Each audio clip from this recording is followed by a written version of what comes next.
Hello అండి. Welcome back to my channel start చేసినామంటే మన గోల్ అంతా ఒకటే కదా.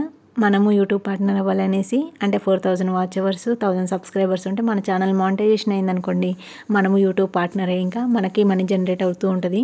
సో నా ఛానల్ మానిటైజేషన్ అవ్వడానికి ముందు నాకు ఓన్లీ ఒక 100 వాచ్ అవర్సే ఉండింది. నేనేంటంటే ఇన్స్టాగ్రామ్ చూస్తున్నప్పుడు ఒకసారి మనకి కొలాబ్ చేస్తూ ఉంటారు కదా, అంటే యాడ్స్ ఇవ్వడము, నెక్స్ట్ ప్రమోషన్ చేసే వాళ్ళని చూసినప్పుడు మీకు వాచ్ టైం కావాలన్నా యూట్యూబ్లో సబ్స్క్రైబర్స్ కావాలన్నా ఇస్తాము, జెన్యూన్ ఇది అనేసి చెప్తూ ఉన్నారనమాట. సరే అనేసి వాళ్ళు చెప్పిన ఆ ఛానల్లోకి వెళ్ళి చూసినప్పుడు వాళ్ళకి యాడ్స్ వస్తున్నాయి, వాళ్ళకి సబ్స్క్రైబర్స్ కూడా ఎక్కువగానే ఉన్నారు. సరే ఓకే చూద్దాము అనేసి నేను వాళ్ళకి అడిగాను. నాకు వాచ్ టైం లేదు, సబ్స్క్రైబర్స్ అయితే ఉన్నారు 1000. సో వాచ్ టైం ఒకటి నాకు ప్రాబ్లం కాబట్టి అడుగుదామనేసి వాచ్ టైం అడిగితే వాళ్ళు చెప్పిన కాస్ట్ చూస్తే నాకు దిమ్మ తిరిగినంత పని అయింది. యాక్చువల్గా ఏంటంటే నాకు సబ్స్క్రైబర్స్ అయితే ఆల్రెడీ 1K సబ్స్క్రైబర్స్ అయ్యారు. ఓన్లీ వాచ్ టైం కావాలి, అది నాది ఓన్లీ 100 వాచ్ అవర్స్ ఉంది అంతే. ఇంకా నాకు మిగిలినవి రావాలి అంటే నేను ఓన్లీ షార్ట్స్ చేస్తున్నా కాబట్టి వచ్చే పరిస్థితి లేదు. సరే అడుగుదాము ఇది ఎంత ఉంటుందో, మేబీ తక్కువలో ఉంటే చూద్దాము, అంటే 1000-2000లలో అట్లా ఉంటుందేమో అని నేను అనుకున్నా. కానీ వాళ్ళు ఎంత చెప్పారంటే 30K చెప్పారండి.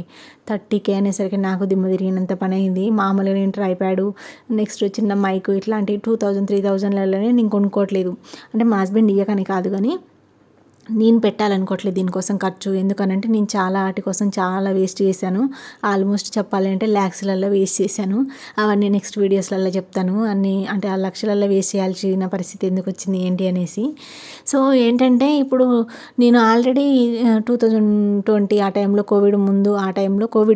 కోవిడ్కి ఒక 1 మంత్ అట్లా ముందు ఛానల్ స్టార్ట్ చేశాను. చిన్న బాబు ఉన్నాడు కాబట్టి అప్పుడు ఆ టైంలో నాకు ఫీడింగ్ బేబీ, అప్పుడు ఆ టైంలో స్టార్ట్ చేసినప్పుడు నేను బాగానే ఒక 40-50 దాకా వీడియోస్ దాకా పెట్టినప్పుడు బాగానే. అప్పుడు షార్ట్స్ ఇట్లాంటిది ఏది లేదన్నమాట, మనకు ఓన్లీ లాంగ్ వీడియోసే వెళ్తాయి, లాంగ్ వీడియోసే పెట్టాలి, అదొకటి ఉంది ఆప్షను ఆ టైంలో. ఇంకా అది కూడా బాగానే వెళ్ళాయి, మంచిగా వ్యూస్ వచ్చాయి, మంచిగానే సబ్స్క్రైబర్స్ కూడా ఒక 700 వరకు వచ్చి ఉండే నాకు ఆ టైంలోనే, 720-730 వరకు. ఇంకా కొంచెం కంటిన్యూ చేసి ఉంటే బాగానే ఒక 2 months 3 months వరకు పెట్టి ఉంటాను. ఇంకా కంటిన్యూ చేసి ఉంటే బాగుండేదేమో. కానీ ఆ టైంలో నేను ట్రైప్యాడ్ తీసుకున్నా, మైక్ అట్లాంటివి అంటే ఏం లేదులే, కానీ ట్రైప్యాడ్ ఒకటి తీసుకున్నా. అది కూడా 200-300 గుర్తులేదు, మినిమం ఒక 300 లోపు ఉంటుంది అంతే, అంతకన్నా ఎక్కువైతే కాదు దాని కాస్ట్. సో తీసుకున్నాను. ఆ టైంలో ఏంటంటే ఆ ఛానల్ నేను కంటిన్యూ చేయలే, ఇంకా డిలీట్ చేయాల్సి వచ్చింది. ఎందుకంటే నేను మళ్ళీ నెక్స్ట్ కోవిడ్ అయిపోయిన తర్వాత డ్యూటీ జాయిన్ అయ్యాను. సో డ్యూటీ జాయిన్ అయినాక ఈ ఛానల్ కంటిన్యూ చేయడం అదంతా ఇంకా నాకు వద్దు అనిపించేసి డిలీట్ చేసేసిన, అయిపోయింది. ఇంకా నెక్స్ట్ ఏంటంటే ఆ ట్రైప్యాడ్ అక్కడేసి ఇక్కడేసి అది ఎక్కడో వేసి ఇన్ని సంవత్సరాలు అవుతుంది కదా, ఉండదు కదా, రూమ్స్ మారుతూ ఉంటాం, మనదేం హోన్ హౌస్ కాదు కదా ఒక దగ్గర పెడితే ఉండడానికి. సో అటు ఇటు వేసి ఎక్కడో పోయింది, అది ఇరిగిపోయింది, ఇంకా అది పడేసా. నాకేంటంటే ఈసారి స్టార్ట్ చేసినప్పుడు ఇప్పటికే నేను వేరే వాటి కోసం చాలా చాలా వేస్ట్ చేశాను అమౌంట్ ఎలాగో. ఇంకా పోయినసారి కూడా మళ్ళీ నెక్స్ట్ ఈ ట్రైప్యాడ్ కొని ఆ ఛానల్ కంటిన్యూ చేయలేదు. మళ్ళీ ఈసారి మైక్ అని ట్రైప్యాడ్ అని వాటి కోసం డబ్బులు ఎందుకు వేస్ట్ చేయడం, ఇప్పటికి నేను చేసిన ఖర్చులు చాలు. ఇప్పుడు ఇవ్వండి అని అంటే నేను ఇప్పుడు మామూలుగా నా పర్సనల్ థింగ్స్, బ్యూటీ ప్రొడక్ట్స్ అట్లాంటివి ఏమైనా కొనుక్కుంటున్నా అంటే నాకు ఇంట్లో ఇస్తారు కొనుక్కోవడానికి. ఇవ్వను, అట్లాంటిది ఏది ఉండదు. ఏదైనా కొనుక్కుంటా, నాకు ఇది కావాలి అంటే నేను కొనుక్కుంటా. కానీ ట్రైప్యాడ్ మైక్ కొనుక్కునేంత లేదా, అవి కూడా కొనుక్కోవచ్చు. కానీ ఇంకా అది ఇంట్లో నుంచి పైసలు తీసి కొనాలి అనేసి థాట్ అయితే నాకు లేదు. ఇంకా దానికోసం ఒక ఇన్వెస్ట్ చేసి దాన్ని మనం సంపాదిస్తాము అని అంటే, ఇప్పుడు ఏంటంటే ఒక డబ్బులు పెట్టామనుకోండి, ఒక లేనిపోని టెన్షన్ ఉంటుంది. ఇప్పుడు ట్రైప్యాడ్ మైక్ అంటే ఒక చిన్న అమౌంటే, ఎవరైనా పెట్టుకోవచ్చు. నాకు ఇంట్రెస్ట్ లేదు కాబట్టి అది నేను కొనలేదు ఇప్పుడే. సో యూట్యూబ్ నుంచి వచ్చినప్పుడు అప్పుడు చూద్దాంలే అన్నట్లు లైట్ తీసుకున్నాను. ఇప్పుడు 30K అన్నారు. 30K అంటే మనం పెడితే మనం మామూలుగా ఓకే, మనం కష్టపడ్డాము, వీడియోస్ పెట్టినాము, ఒక నెట్ వాడుకుంటున్నాం అంతే. అది సక్సెస్ వస్తే వచ్చింది, లేకపోతే స్లోగా ఎప్పుడైనా వస్తుందేమో అని వెయిట్ చేస్తాం, కానీ అంత స్ట్రగుల్ అవ్వం. సో రెగ్యులర్గా మనం కష్టపడతాం కాబట్టి కొంచెం వీడియో షూట్ చేసుకొని దానికి వాయిస్ ఓవర్ ఇచ్చి కొంచెం అటు ఇటుగా ఇబ్బంది పడతాం కాబట్టి కొన్ని వ్యూస్ వచ్చి మళ్ళీ తర్వాత రాకపోతే, ఇంకా నెక్స్ట్ ఏంటంటే వ్యూస్ సరిగా రాకపోయినా కానీ కొంచెం డిప్రెషన్లోకి వెళ్ళిన ఫీలింగ్ వస్తుంది. ఊరికే దాని గురించి ఆలోచిస్తాం, ఎందుకు రావట్లే అనేసి. అలాంటిది మనం ఒక ఇన్వెస్ట్ చేసామనుకోండి, ఇప్పుడు ఒక 30K అన్నారు వాళ్ళు, నేను 30K పెట్టాను అనుకోండి, అది ఒక వీడియో వైరల్ చేస్తారేమో, వాచ్ టైం వస్తుంది, నా ఛానల్ మానిటైజేషన్ అయిపోతుంది. కానీ నెక్స్ట్ మళ్ళీ వీడియోస్ వెళ్తాయా వెళ్ళవా తెలీదు.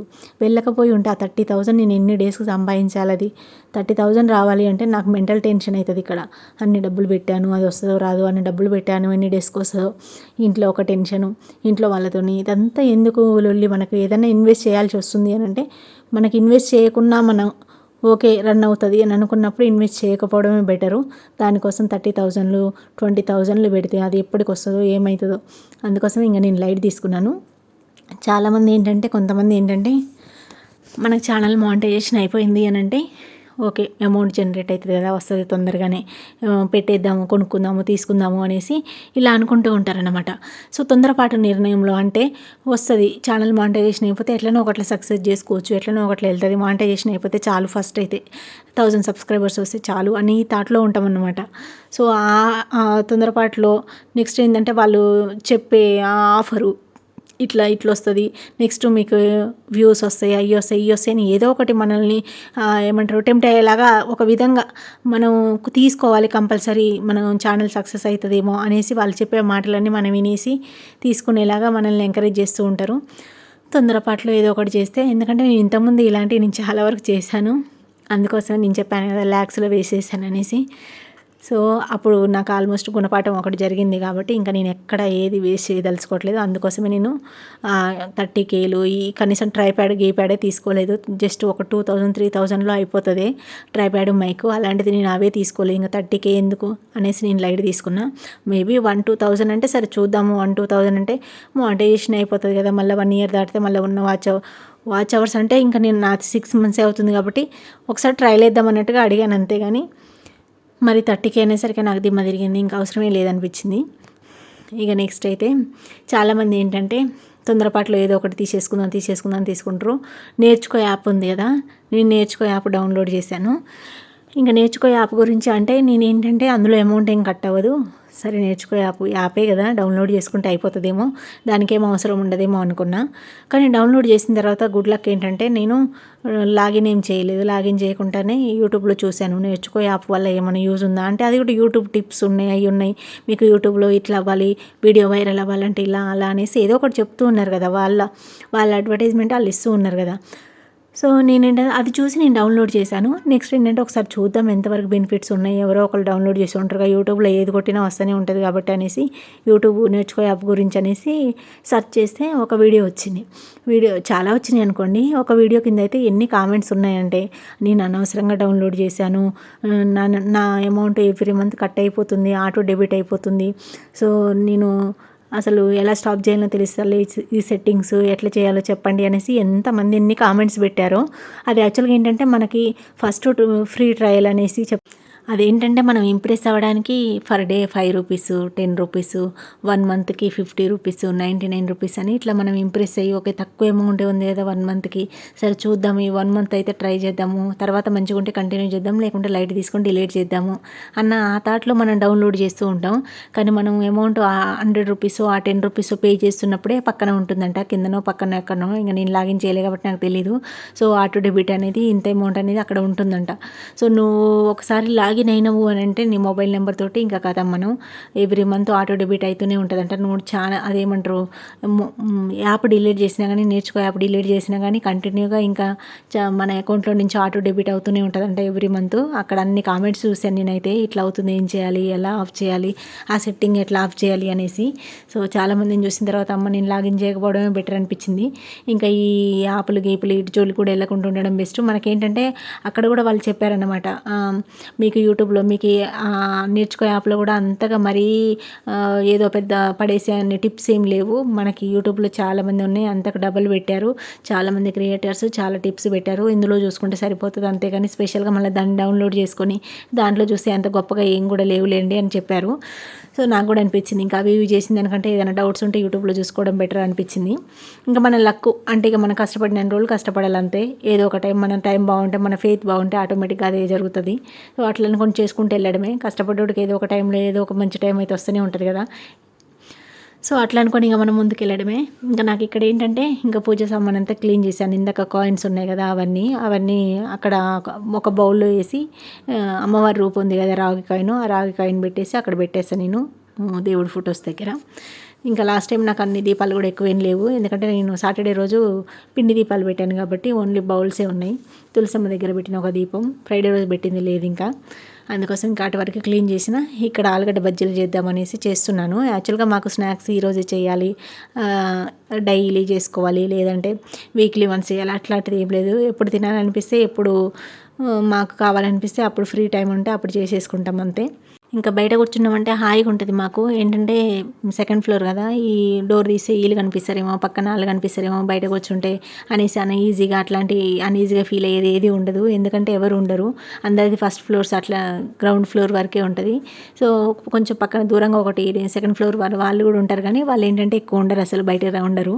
సో మ్యాక్సిమం మేమే ఉంటాం, అందుకోసం మాకు అంత కంజెస్టెడ్గా ఏది అనిపించదు.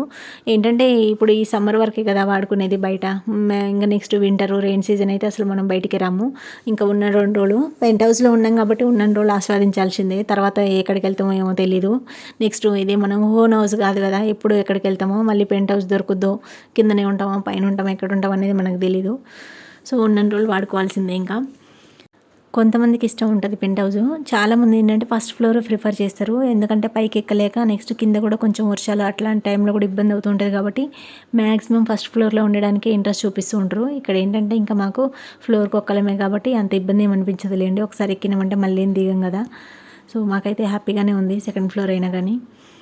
ఇంక ఇక్కడ మా బాబుకి బుక్స్ వచ్చినాయి. ఏంటంటే ఇదంతా ఆన్లైన్ అంట, ఇప్పుడు ఆన్లైన్లో బుక్ చేసి 1 వీక్ అవుతుంది బుక్ చేసి, ఇంక ఇప్పుడు వచ్చి ఈరోజు డెలివరీ చేసి వెళ్ళారు వాళ్ళు.